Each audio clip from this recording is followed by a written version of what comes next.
Halo semuanya, ketemu lagi di YouTube Bang Irfan bersama saya Irfan Priyotomo. Dan ini adalah Volvo EX30 yang varian Ultra.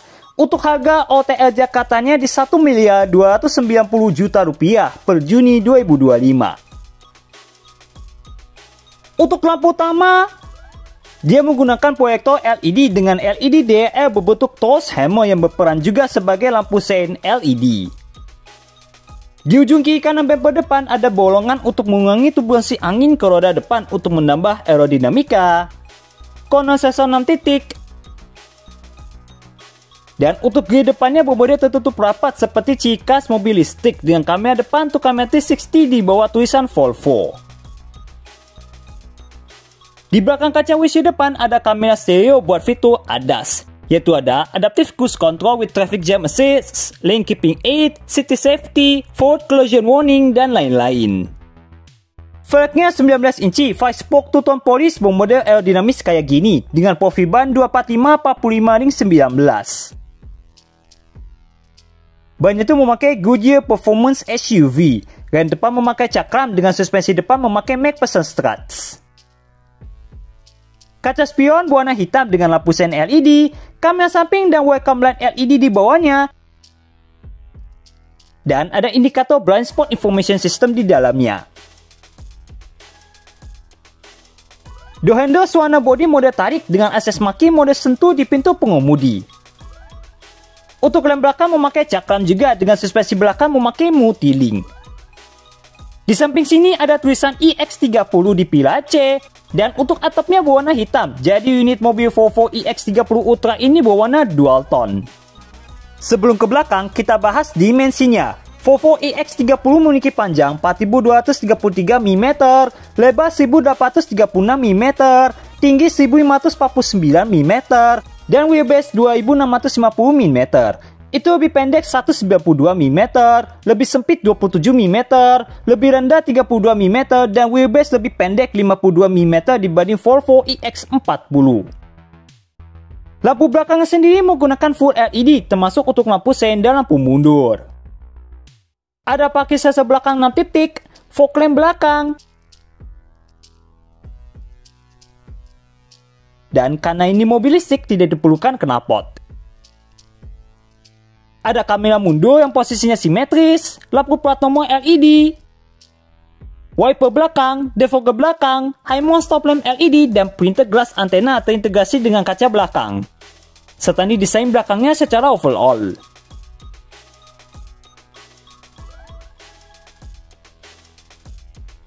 Oke, sekarang kita bahas powertrainnya.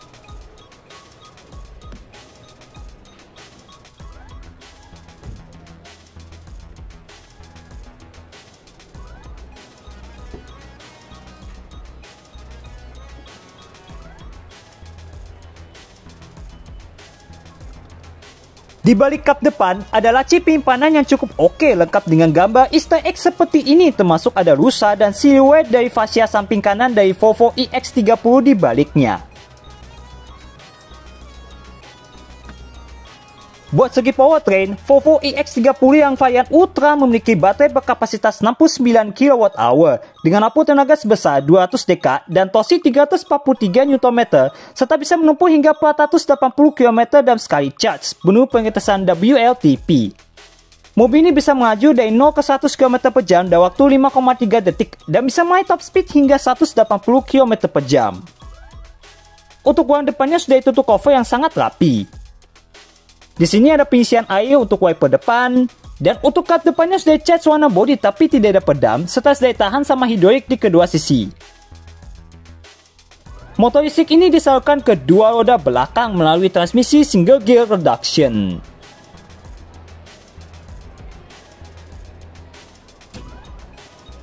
Di pintu pengemudi ada NFC pad untuk buka kunci mobil menggunakan keycard atau smartphone. Oke, sekarang kita lihat interiornya. Untuk interior dominan warna hitam dan biru muda. Buat ban dotin depannya sendiri menggunakan soft touch di atas. Soft touch kulit di armrest dan plastik keras di bawah. Serta ada panel daur ulang di setengah atas door trim sini dari bingkai jendela yang terlihat mirip banget seperti lantai bus listrik dalam kota. Di atas ada door handle silver yang nyambung ke belakang sini. Dan di bawah ada door pocket yang memakai bahan soft touch berwarna biru muda. Transmisi tentunya otomatis 2 pedal dengan footrest. Pedal gasnya bermodel organ ya.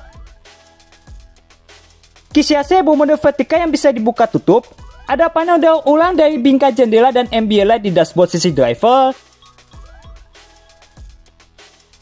Dan untuk ban dashboard menggunakan soft touch, serta ada panel daur ulang lagi dan soundbar bermodel memanjang dari ujung ke ujung. Nah, speakernya sendiri sudah menggunakan premium dari Harman Kardon. Oke, yuk kita masuk ke dalam.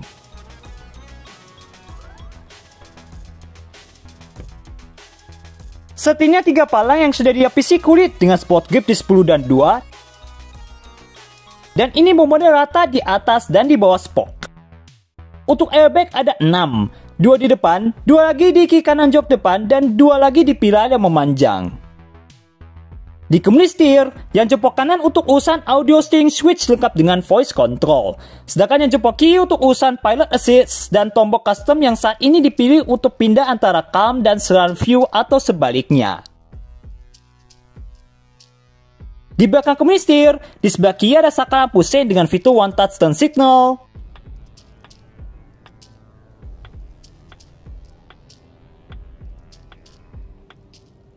Terintegrasi dengan saklar wiper yang sudah auto, wiper belakang, dan high beam. Sedangkan di sebelah kanan ada penempatan gear shifter. Nah, untuk mengaktifkan cruise control, tinggal toggle gear shifternya ke bawah, kalau di posisi D ya. Serta ada sensor untuk fitur driver monitoring system di tengah kolom setir. Untuk pengaturan setir, knee tilt, dan teleskopik.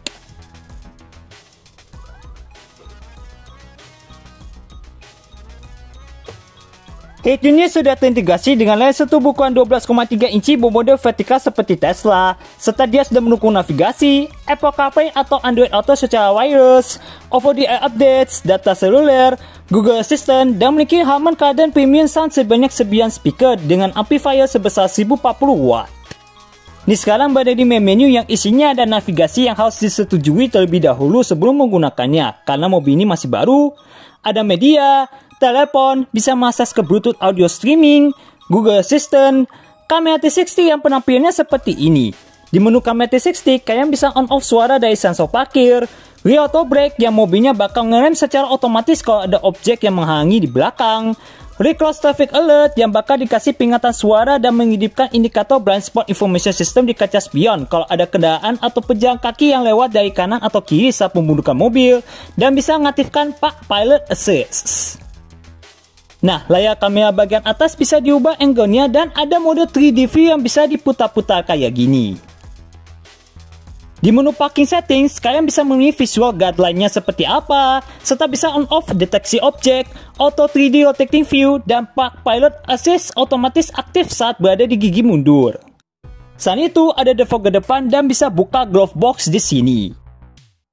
Nah, uniknya penempatan glove box dari Volvo EX30 ini di tengah dashboard sini, bukan di dashboard sisi penumpan depan seperti kebanyakan mobil pada umumnya. Ada tombol hazard yang berkedap-kedip sesuai irama kalau dinyalakan. Shortcut ke apps yang isinya bisa mengakses ke Bluetooth media, radio, telepon, Google Assistant, navigasi, Apple CarPlay, user manual, Play Store, dan YouTube. Ada pengaturan volume media, pengaturan suhu AC baik di sisi pengemudi maupun di sisi penumpang depan. Nah, untuk mengatur fan speed dan kawan-kawannya tinggal pilih icon fan ini. Buat AC-nya sendiri, dia sudah menggunakan dual zone auto climate control. Jadi di sisi pengemudi maupun di sisi penumpang depan bisa set suhu AC-nya secara terpisah.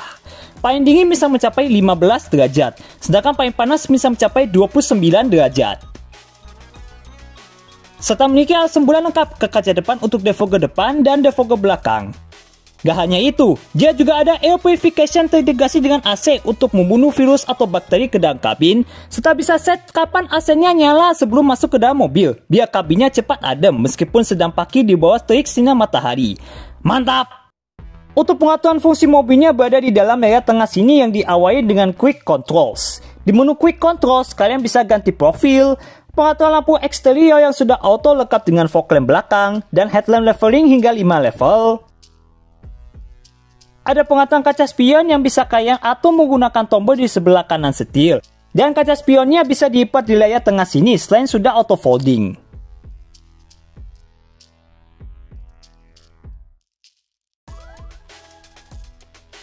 Nah, makanya dia tidak ada kontrol di door trim sini seperti kebanyakan mobil pada umumnya. Lah, kenapa bisa begitu, Bang? Karena interior dari Volvo EX30 ini memakai konsep minimalism dan simple, termasuk menghilangkan beberapa tombol di door trim, dashboard, dan konsol tengah. Ada ambience yang ada 5 pilihan, yaitu Forest Bath, Archipelago, Midsummer, Nordic Twilight, dan Northern Light atau Aurora. Nah, warna ambient light-nya bakal ikut menyesuaikan sesuai pilihan dari ambience. Dan bisa kalian setel musik di sini, serta bisa mengatur kecerahan dari ambient light-nya juga ya. Selain itu, kalian bisa on off lane keeping aid, one pedal driving yang bisa mengerem mobilnya menggunakan VJ braking tanpa menginjak pedal rem, driver alert, buka tutup power backdoor, membuka glove box yang sudah ditunjukin tadi, dan mengatur sensitivitas dari auto wiper. Ada car status yang isinya bisa melihat status kendaraan, berapa hari lagi mobilnya harus diservis, melihat jarak tempuh, battery health, melihat status dari tire pressure monitoring system, informasi perjalanan yang isinya ada jarak tempuh, konsumsi listrik rata-rata, kecepatan rata-rata, dan waktu tempuh baik setelah di-set secara otomatis maupun secara manual, serta ada grafik dari konsumsi listrik. Dan yang terakhir ada settings yang diawali dengan driving settings. Di menu driving settings, kalian bisa pilih driver support antara pilot assist atau speed limiter, on-off steering assist, mengatur jarak dari kendaraan di depan buat fitur adaptive cruise control, on-off one pedal driving, mengatur bobot steer, on-off hill descent control, stability control, lane keeping aid, lane departure warning, driver alert, seberapa sensitif dari fitur forward collision warning, on-off blind spot information system, dan door opening alert. Ada controls yang isinya ada parking comfort yang bisa mengurangi input dari pedagang dan mengingatkan bobot setir saat melakukan parkir, on-off mode car wash, towing, dan bisa mematikan mobil di sini karena tidak ada push button ignition. Selain itu bisa mengatur kecerahan dari layar tengah, on-off fog lamp belakang, mengatur kaca spion tadi, mengatur sensitivitas dari auto wiper, on-off pengunci jendela bagian belakang, reduce alarm mode saat di towing, mengubah tombol kustomisasi di sebelah kiri setir, yaitu mengubah driver information system atau on-off one pedal driving, serta bisa membuka glove box dan power back door. Ada sound settings yang isinya bisa mengatur keluaran speakernya dari mana, intensitas dari quantum logic surround, subwoofer, equalizer, preset equalizer, mengatur variasi suara. Ada noise compensation atau disebut juga dengan speed volume compensation yang bisa mengasahkan suara media kalau mobilnya semakin kencang atau sebaliknya, dan bisa on off suara beep kalau disentuh. Ada connectivity settings yang isinya berkaitan dengan pengaturan Bluetooth dan Wi-Fi. Ada charging settings yang isinya ada persentase baterai yang tersisa, pilihan dari level baterainya yang saya sarankan pilih yang dari drive atau sampai maksimal 90% biar usia baterainya lebih awet, on-off limitasi daya arus saat charging, dan bisa set kapan mulai chargingnya.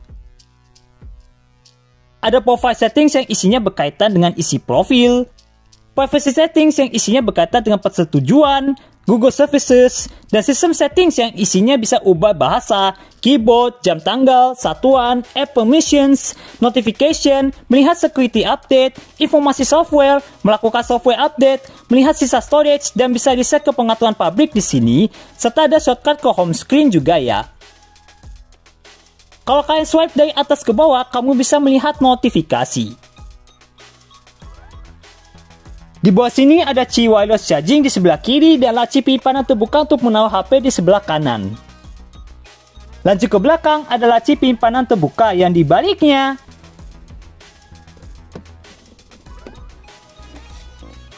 Ada laci penyimpanan tertutup lengkap dengan 2 port USB Type-C.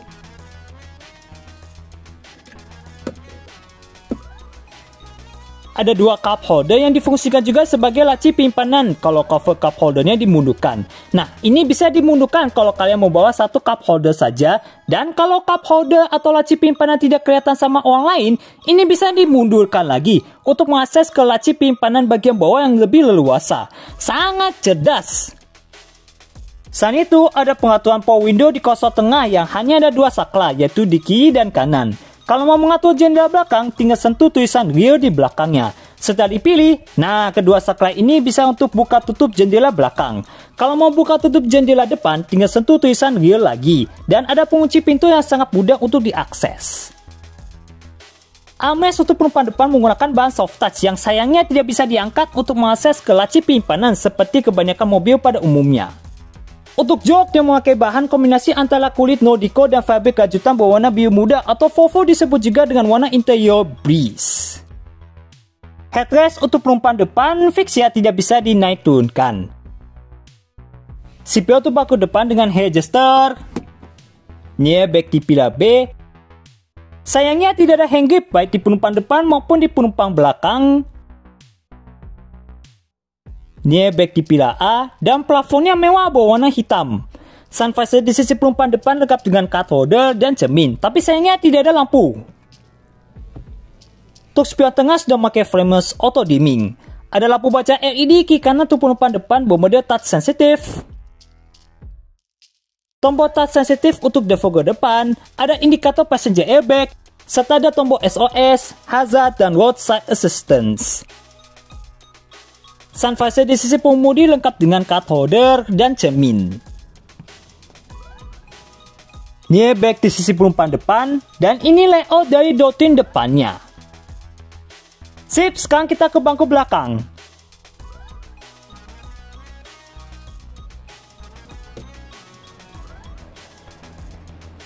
Pengaturan jok pengemudinya elektrik yang semua kontrolnya menjadi satu kayak gini yang menurut saya sangat intuitif. Kalau mau maju mundur, tinggal dorong dayanya ke depan atau belakang. Kalau mau recline, tinggal putar dayanya ke kiri atau ke kanan. Kalau mau mengatur ketinggian, tinggal dorong dayanya ke atas atau bawah. Kalau mau mengatur yang lainnya, tinggal pencet tombol di tengah dial ini. Dan pengaturannya bakal nongol di layar tengah, yaitu bisa mengatur lambat sport atau apa gitu.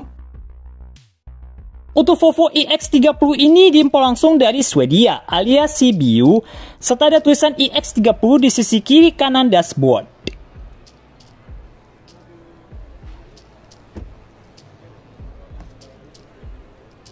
Door trim belakangnya senada kayak di pintu depan, termasuk ada bar soft touch di atas, soft touch kulit di armrest, dan panel daur ulang dari bingkai jendela di setengah atas door trim. Di bawah ada speaker dan door pocket yang memakai bahan soft touch. Serta di atas ada door handle swivel yang nyambung ke belakang, dan ada laci penyimpanan terbuka di kiri kanan jok belakang. Duduk di bangku belakang dari Volvo EX30 ini, saya tingginya 169 cm, untuk legroomnya ini cukup memadai, tapi tidak segar Volvo EC40 yang sudah saya review di video sebelumnya. Tapi memiliki headroom yang lebih lega meskipun dengan panoramic roof. Untuk ruang gerak-gerakin kaki di bawah pengemudinya cukup aman serta bisa sonjolan dan paha saya tutupan dengan cukup baik. Ada zipper pocket di belakang jok depan kiri kanan, termasuk yang bagian kecil untuk menaruh HP. Di tengah sini ada dua port USB Type-C untuk charging, saklar power window bagian belakang, laci penyimpanan untuk menaruh HP saat charging, dan di bawah sini ada laci penyimpanan terbuka yang sangat besar yang bisa kalian lepas pasang lengkap dengan gambar Easter egg seperti ini dengan gambar rusa di kiri kanannya.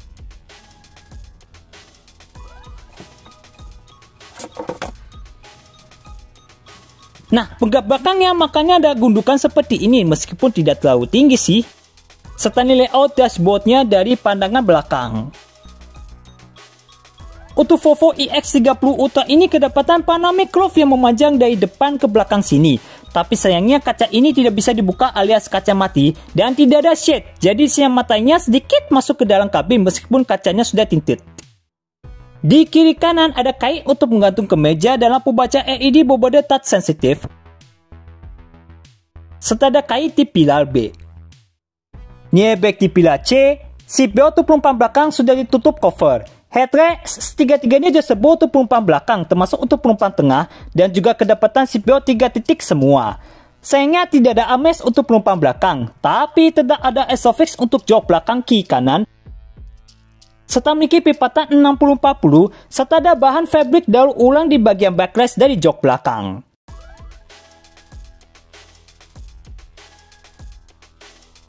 Untuk melipat jok belakang, tinggal pencet tombol di sebelah headrest. Ini versi 60-nya di sebelah kanan. Ada top tether dari isofix, dan untuk pelipatan jok belakangnya rata rantai sampai bagasi.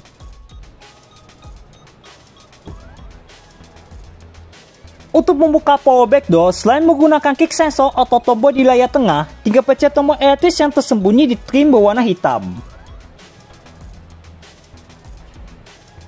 Buat kapasitas bagasi dari Volvo EX30 ini terlihat cukup oke kalau jok belakangnya ditegakkan, meskipun ini mobil listrik crossover SUV Volvo yang paling kecil. Kalau mau menambah kapasitas bagasi lagi, kalian bisa melepas cargo cover dan melipat jok belakangnya yang sudah ditunjukin tadi. Di balik cargo cover ada penempatan segitiga pengaman. Di sebelah kiri bagasi ada lampu bagasi LED dan power outlet. Sedangkan di sebelah kiri kanan bagasi ada kait dan laci penyimpanan terbuka. Serta di bawah lantai bagasi, ada laci penyimpanan rahasia yang sangat besar. Nah, lantai bagasi ini bisa diatur ketinggiannya. Ini sekarang berada di posisi yang paling tinggi dengan load lip yang rata dan memiliki pipatan jok belakang yang rata-rata seperti ini. Kalau ini diposisikan yang paling rendah untuk menaruh barang yang lebih tinggi, tapi konsekuensinya pipatan jok belakang tidak rata sampai bagasi karena ada tanjakan yang lumayan tinggi. Untuk menutup power back door, tinggal pencet tombol ini.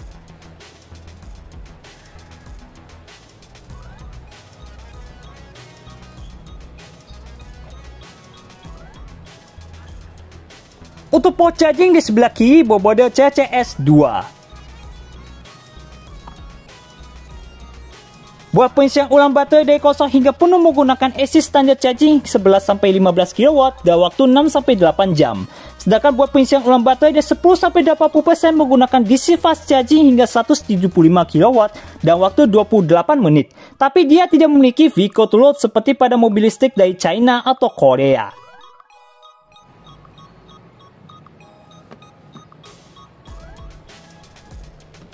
Pelipatan jok belakang di sebelah kiri yang versi 40-nya.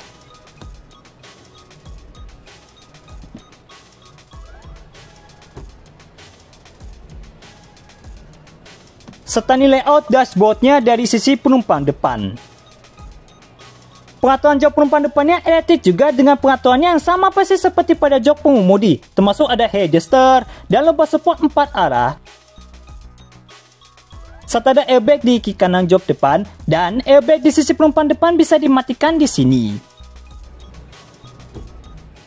Oke, sekian dulu reviewnya tentang Volvo EX30 yang varian Ultra. Mohon maaf kalau misalnya ada kekurangan dan kesalahannya. Jangan lupa di like kalau kalian suka dengan video ini, komen di bawah dan subscribe channel Bang Ivan kalau belum, serta nyalakan notifikasinya supaya teman-teman bisa tahu kalau ada video review mobil terbaru di channel ini. Terima kasih telah menonton dan sampai jumpa di video saya berikutnya. Bye bye.